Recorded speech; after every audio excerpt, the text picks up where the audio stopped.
here. Thanks for joining me in the studio today. I've been making ephemera for my stash, and I started making a few leaves because I thought I'd better make some leaves. Oh, if you hear some clumpy noises, that's my new puppy. He's running around with his cloth, leaping about. He's getting rid of his energy, ready to have a sleep. So I made some leaves because I love the nature theme. I love using leaves, and I've had the stencil for a long time. It's actually my favourite stencil, and I thought, wow, they look like leaves, and you could also use them as petals. So I made piles of leaves, and I just used cheap white paper. It's a bit fibrous, so if you're using watercolour mediums or mediums that disperse with water, it's not the best because it's quite fibrous and they soak in. So I'll explain why. These are the first leaves I made, and I laid the stencil down and I put the watercolour paint on through the stencil. And it sort of worked. I got a bit of a shape. I did try and move I did try and wet the paper and try and move the watercolour paint around, but it wasn't very successful because, like I said, the paint absorbed in. But I think they turned out okay. I actually had to wet the paper substantially with my spray bottle at the end to get the paint to move. So the paper was sopping wet, and it took ages to dry.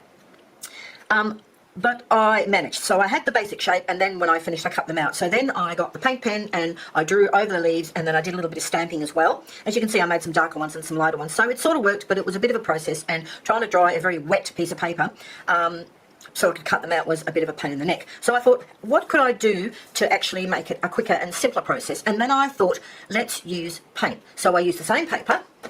I used some paints. These are the ones I'm going to use today. These are the Dina Wakley bright ones, so I'm going to use some of them today on the same paper.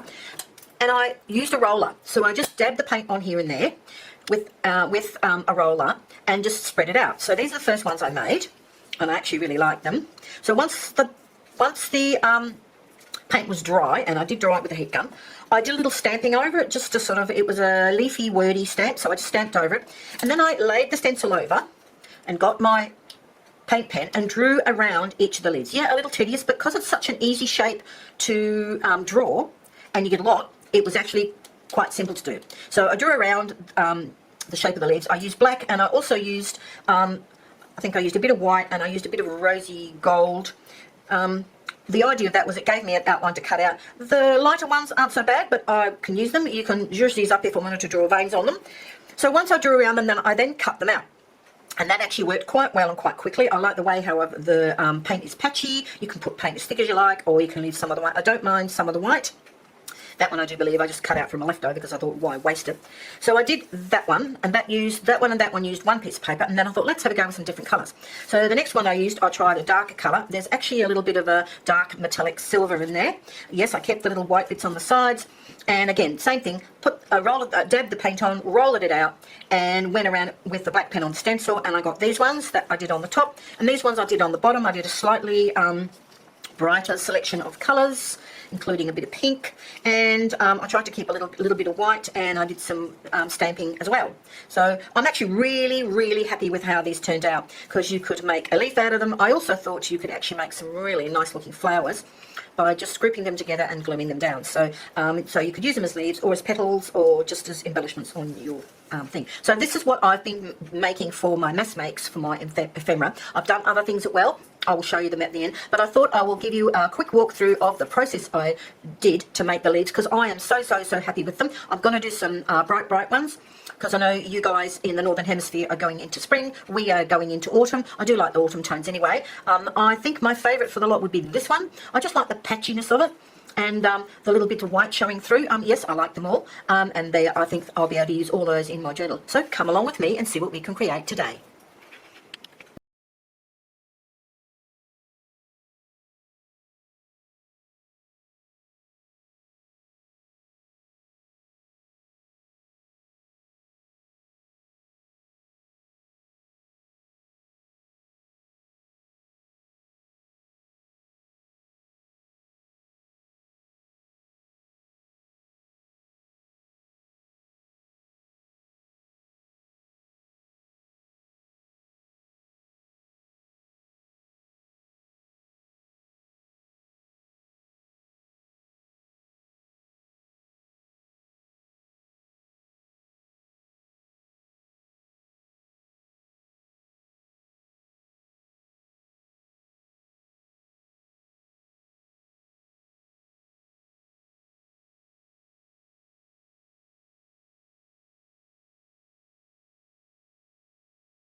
Hi, so here are the rest of the things I've been making for the Mega Make March, I think it's called, or Mass Make March. I haven't made masses, but I have tried to do a few bits and pieces. So one of the first things I did was go through my recycled cardboard stash. From a lot of it's from packaging of all different kinds, and use die cuts and cut out some shapes. So these were actually just bits of cardboard, and all I had to do was get my trusty corner and cut out some tags. So I've got 4 here. And then I got my die cuts out, so I cut large tags from packaging. I cut medium tags, all different packaging. Some of them are coloured, some of them are not. And then I did some different tag shapes, and then I did some different shapes again, all with packaging. So I've got a bit of a stash now. I did ovals and labels and tags, so I quite like these. Some of them are not full size because of the size of the cardboard. I really like these because I use these a lot. So there's another big piece stash I've got of my cardboard tags ready to go. One that I really enjoyed doing, I've only done a few of these. I had some old diaries that I hadn't used. They were very thin, so I pulled the staples out, and what I've done is I've actually glued the page together, and then I've glued a piece of scrapbooking paper on the back, as you can see. And then I've decorated them with some recycled stamps. I got this idea from a girl on YouTube. Sorry, I can't remember who she was or what the link was. But I put some stamps on and some stamping and made some very large journal cards. So I'm actually really happy with these. I want to make a few more. There's different colours of these, so you can use them for different styles. So I did 1 floral, 1 birds, and 1 in green. Okay, so that was another bunch of stuff I did. Another really easy one to do is I've got all these paper pads. Sometimes I get them as gifts. And if you just fold them up smartly, you can actually make little mini envelopes. So this is just a piece of this one. I folded it in trifold around the corners, put a little bit of tape on it, and I've got a mini envelope. And they're quite cute because you can make them, they're small, they can fit in pockets, they're not too thick and bulky, and they're very, very quick and easy to make. So I made a few of them. I might make a few more. Another one I did in envelopes was making mini envelopes from this is actually origami paper from Japan. It's quite nice, it's quite substantial. So I've made envelopes from that. So I was going to show you quickly how I make them. And again, a very simple process. Just need a pencil. So because it's a square, it's very easy to find the centre. And you don't have to have any special tools or special boards. So this is 10 centimetres across, so I know that it's 5 is the centre. So I put a very tiny dot there, and then I just get the corners and fold 2 of the corners in.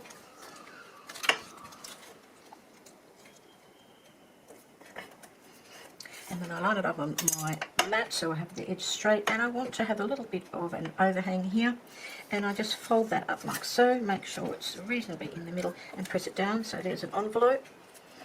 I use tape. I have used a thin double-sided tape because there's not a lot of room in a mini envelope. You can do this with any size square, it works well. So a little piece of tape either side. You can fold the tops down. I like to leave them open because I'm not exactly 100% sure what I'm going to put in them at the moment. You can put little tags, little cards, a little image, a little saying.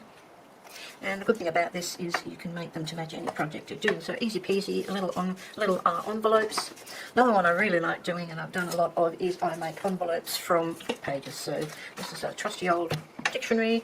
I get 2 book pages, and these are the ones I've made. So this one I've made a long flap. I've also reinforced the top, and I had a bit left over, so I thought it was nice to put this. So I've reinforced the top with a piece of scrapbooking paper. This one's just a plain one. I haven't reinforced it. As you can see, I've rounded the corners. It's 2 pieces together for stanchial, and then I just did it on the sewing machine. If you don't have a sewing machine, you can easily do it with glue or double-sided tape. This one I've just cut the corners off square. Again, nice and simple. I had a little bit of floral. I did a little bit of decorative stitching on this one to make it something slightly different. Again, same as the last one. I did a little bit more stitching. Again, using a piece of leftover scrapbooking paper. Here's another one I did, just to reinforce the top. I do like making them plain because you can make them any theme, so I often just make quite a few of these and have them in my stash. I didn't colour the edges because I colour them to match the project that I'm working, so those are easy. I will quickly show you how to make them because they're very, very simple. I just get 2, that's the little one, I just get 2 book pages, put the glue on, I use a glue stick. Because I am going to sew it with the sewing machine, I don't have to be super fussy with the glue stick, gluing it together. If I was not doing it on the sewing machine, then I would obviously use more glue. I try to use a glue stick because wet glues on these old papers tend to not hold. I trim the sides off a little bit. I don't want them too big, so I could fit them in a pocket in a journal. And then it's just a matter of folding the top up. So I usually use my mat here to get straight edges because I'm terrified of having straight edges on my bone scorer. And I usually just do it by eye, making sure that things are straight. And then I like to, I think rounding the corners is a nice touch. You don't have to round the corners, it's completely up to you, it depends on the project. And when I stitch on the sewing, do the middle. Another one I do like to do is, I'll just measure across, find the centre. I do like to do the little cutout, I think that's really nice. So all you have to do with the sewing machine is start at one side and go up and around, and then it's done. As you can see, very simple. They're nice and fat. They're not too big. They are flat, using 2 pages, so you can slip them into a journal really easily. You could also make them out of any old scrap paper, scrapbooking paper, but they would be a bit, the scrapbooking paper would make them a bit thicker, but I do like using the book pages. I find them really handy. So these are the ones that I've done for the mass make. Just bring them all back here. I was really happy with my leaves. I want to do a few more of them in different colours. Envelopes, these all just, I have certain folders that I put them into. I'll run that through the sewing machine. My little envelopes, which I think are really cute. Again, you can do them in different sizes. Remember, you don't have to have an envelope maker to have an envelope. Make an envelope. You get a square of paper, no matter what size. You find the centre, and you just fold your corners in, and then you either use glue or tape to stick them down. If you use glue, I always make sure that that I can put the something in them so I haven't glued it shut, because yes, I have done that before. These ones are really cute. Again, they're not thick. You can even double up your pages to make them a little bit more substantial. And there's nothing nicer than having a stash of ready cut tags to go. I really like that idea. These are all from packaging. You can dress them up, dress them down, use them plain, use them for your sentiments. Again, you can pop them in your envelopes, yeah, and these are just from packaging, and I find a lot of packaging is quite substantial. It's good quality cardboard, it's quite stiff, so it works a treat. And yes, I will be making more of these large journaling cards using the packaging, because I really like them. I think they're great. They are a bit big. You can always trim them down to any size you want, or cut them in half to make 2 journaling cards. Actually, I think the next lot I do, I will cut them in half and make slightly smaller journaling cards, but I think they work really well, and it's a great way to use up your old calendar stuff. Anyway, thanks for joining me today. I hope you get some inspiration and have tried some of your own makes. You don't have to do masses and masses. I tend not to make huge amounts. I tend to make enough that I have it in my stash. If I am working on a journal, I can pull out the bits and pieces that I want to use. Anyway, thanks for joining me. See you next time.